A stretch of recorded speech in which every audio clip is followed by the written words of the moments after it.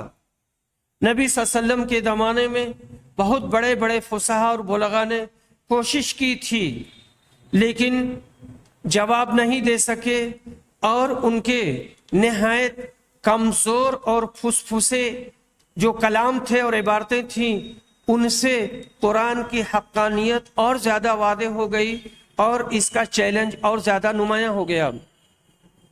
قرآن کو چھاپنا اور مفت یا کم قیمت پر تقسیم کرنا، بہت سارے لوگ ایسے ہیں ہندوستان میں یا خاص طور سے افریقہ وغیرہ میں کہ ان کو سادہ قرآن بھی نہیں مل پاتا ہے پڑھنے کے لیے، یا ان کے بچے مدرسوں میں اور مسجدوں میں جو پڑھتے ہیں تو ان کو قرآن نہیں مل پاتا ہے۔ اس طرح کی بہت سی خبریں میں نے پڑھی ہیں پرچوں میں۔ ان لوگوں نے مطالبہ کیا تھا، خاص طور سے المجتمع میں یہ اعلان میں نے دیکھا ہے، اور اس میں مطالبہ کیا گیا تھا کہ ہمارے بچوں کے لیے اور ہمارے لیے آپ قرآن بھیج دیجئے۔ تو لوگوں نے بھیجا ہوگا، ہمیں بہت امید ہے کہ دنیا نے بھیجا ہوگا۔ اس کو غریب طلبہ، طالبات اور لوگوں کو فراہم کرنا، تو ہندوستان میں جو غریب لوگ ہیں یا طلبہ ہیں یا ایسے لوگ جو قرآن پڑھنا چاہتے ہیں پر ان کے پاس قرآن نہیں ہے، ترجمہ کا قرآن، تفسیر کا قرآن یا بچوں کے پڑھنے کے لیے، تو انہیں دینا چاہیے۔ یہ قرآن کی خیر خواہی ہے۔ کبار علماء اس کی تفسیر لکھے، قرآن کی خدمت، یہ قرآن جب سے اترا ہے اس وقت سے لے کر آج تک جاری ہے۔ اس کو ہر اعتبار سے آسان کیا جاتا ہے، لغوی اعتبار سے، بلاغی اعتبار سے، یا کہ روایت کے اعتبار سے، یعنی تفسیر بھی روایہ، تفسیر بھی درایا، ہر اعتبار سے، ترجمے کے اعتبار سے اس کو آسان کیا جاتا ہے اور کیا جاتا رہے گا۔ لوگ اس کو سمجھیں گے اور پڑھیں گے اور اس پر عمل کریں گے۔ تو کبار علماء اس کی تفسیر کریں۔ آج ضرورت اس بات کی ہے کہ دنیا کی جو زندہ زبانیں ہیں ان میں اس کا ترجمہ کیا جائے اور ایسے لوگوں کو مسخر کیا جائے جن کا عقیدہ صحیح ہو، جن کی فکر صحیح ہو، جن کا عمل صحیح ہو، جن کی صلاحیت قابل اعتبار ہو۔ یہاں ایک بات اور کہہ دینا بہت ضروری ہے کہ صرف لالچ میں کوئی آدمی آ جاتا ہے اور صرف فونٹ بدل دیتا ہے، رسم الخط بدل دیتا ہے، تو یہ صحیح نہیں ہے۔ وہ عربی کا ایکسپرٹ ہو، اردو کا ماہر ہو، اسلامیات کا ماہر ہو، ہندی کا ماہر ہو، انگریزی کا ماہر ہو، فرانسیسی کا اچھا ماہر ہو، تب وہ آدمی بہتر طریقے سے ترجمہ کر سکتا ہے اور اس کی پہلے بہت ساری خدمات بھی ہوں۔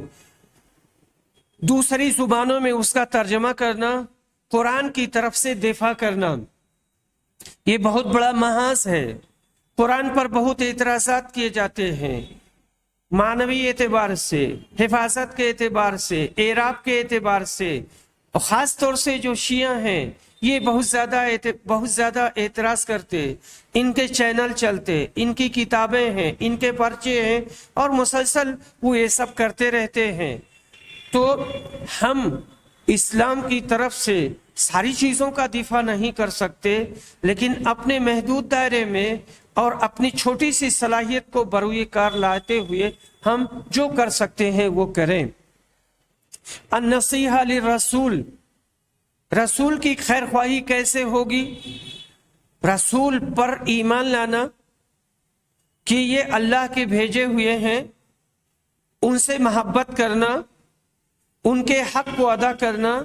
رسول کے بہت سارے حقوق ہیں، ان کے حقوق کی ادائیگی کرنا، جیسے وہ لوگ جنہوں نے رسول صلی اللہ علیہ وسلم کا زمانہ پایا، جن کو صحابہ کہا جاتا ہے، تو رسول کے پاس جانا، دفاع کرنا، جنگ میں شریک ہونا، یا ہے کہ جس اعتبار سے رسول ان کو کام دے اور جو وقت کے تقاضے ہوں اس کو پورا کرنا اور ان سے محبت کرنا، ان کے احکام و تعلیمات پر عمل کرنا، رسول کی جو تعلیمات ہیں، اور ان کے انتقال کے بعد ہمارے پاس پوری دنیا میں حدیثیں ہیں، اس کے مجموعے ہیں، اور یہ بہت مقدس مجموعہ ہے، ایسا مجموعہ ہے جو کسی قوم کے پاس نہیں ہے۔ دنیا کی جتنی قومیں ہیں اور جو مذہب مانتی ہیں اور جن کے ہاں آسمانی کتابیں تھیں کبھی، ان کے نبی کے تعلیمات اور احکام جس طرح سے ہمارے دین میں محفوظ ہیں، ان کے ہاں محفوظ نہیں ہیں۔ تو یہ ہے کہ رسول کے احکام اور تعلیمات پر عمل کرنا، آپ کی حدیثوں کو پڑھنا اور پڑھانا، حدیثوں کو پڑھنا، اس کو سمجھنا، حدیثوں کو یاد کرنا، اور یہ تو ہوا خود پڑھنا، ترجمہ کے ذریعہ پڑھنا، عربی زبان میں پڑھنا، اردو ہندی زبان میں پڑھنا، یہ ایک کام ہوا، اور دوسرا کام ہے پڑھانا۔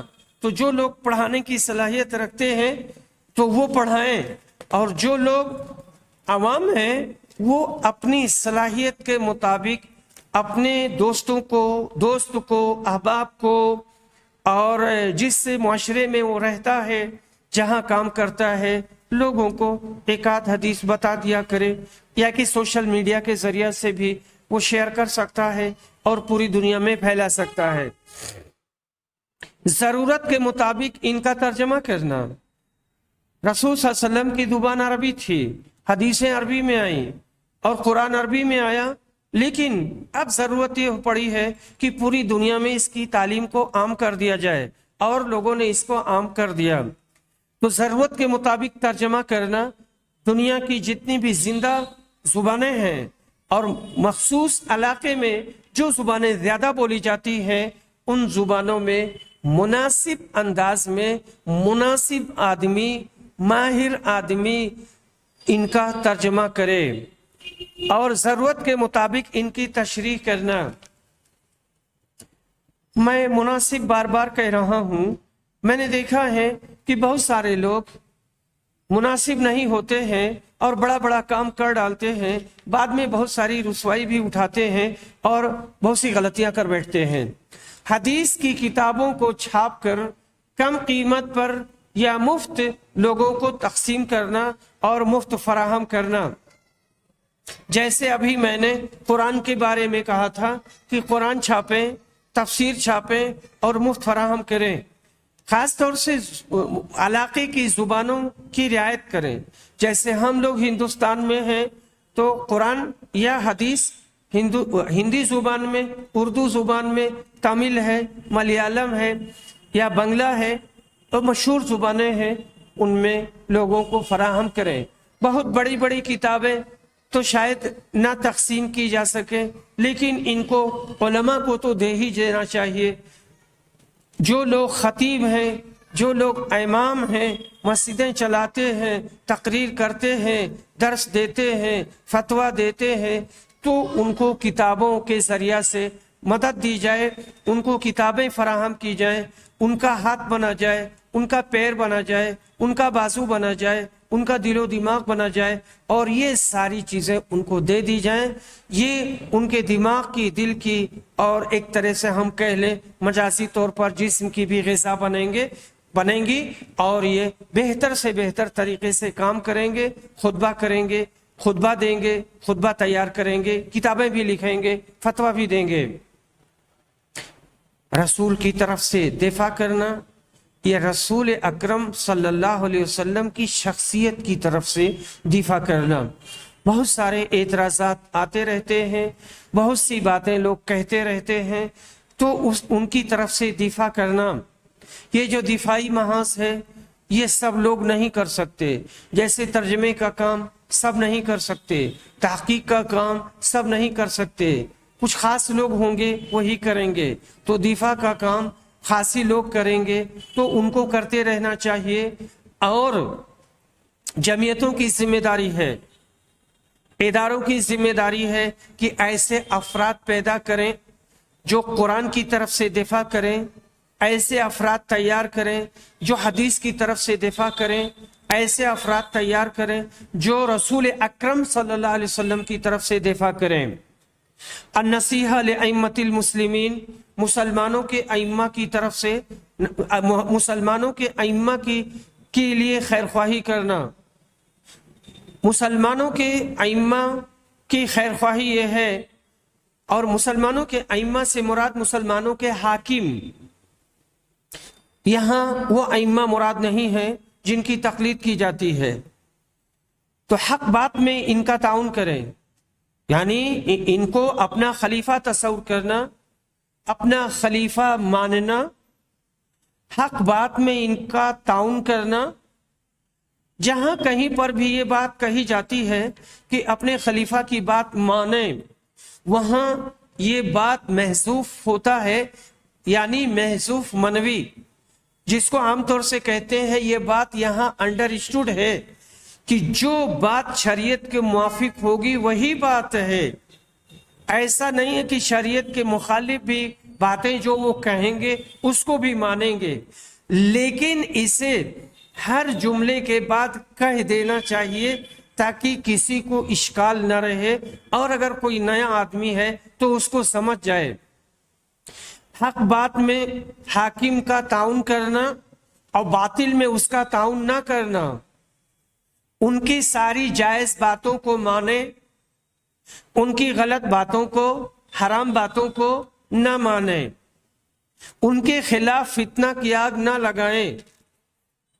جیسے سیاسی لوگ ہیں اور جمہوری نام نہاد جمہوری ممالک میں ایجیٹیشن اور یہ مظاہرے، بڑے بڑے مظاہرے، سڑک جام کرنا، گاڑیاں توڑ دینا، مطالبے کرنا اور بہت ساری چیزیں اس طرح کی کرتے ہیں، یہ صحیح نہیں ہے، یہ تو فتنے کی آگ لگانی ہے۔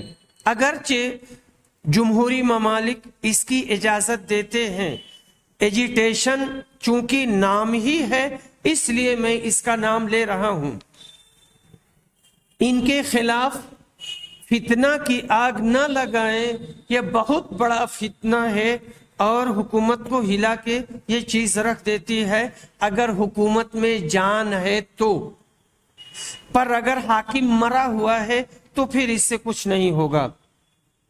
اگر کوئی بغاوت کرنا چاہتا ہے تو پہلے اس کو سمجھائیں، اگر نہ مانے تو فوراً حاکم کو مطلع کر دیں اور باغیوں کی پوری تفصیل اس کے سامنے رکھ دیں۔ حاکم سے بغاوت نہیں کرنی چاہیے، جب تک وہ نماز پڑھتا ہے تب تک اس کے ساتھ رہیں گے اور بغاوت نہیں کریں گے اور اس کی بات مانیں گے۔ لیکن اگر کوئی ایسا ہے جو بات نہیں مان رہا ہے تو ایسی صورت میں حاکم کو بتا دیں گے، اور یہ گناہ نہیں ہے، یہ اجر و ثواب کا کام ہے۔ اگر حاکم غلطی کرتا ہے تو خط کے ذریعہ ہم اس کو بتائیں گے، اگر اس تک پہنچ سکتے ہیں تو بتا دیں گے پیار سے، یا اس کے دوست کے ذریعہ ہم بتوائیں گے اور کہیں گے کہ یہ فلاں مسئلہ ایسے ہے اور اس مسئلے کو سمجھنے کی ضرورت ہے، دیکھو قرآن میں ایسے آیا ہے، حدیث میں ایسے آیا ہے۔ مسلمانوں کے لیے نصیحت یہ ہے کہ مسلمان سے پیار کریں، ان پر ظلم نہ کریں۔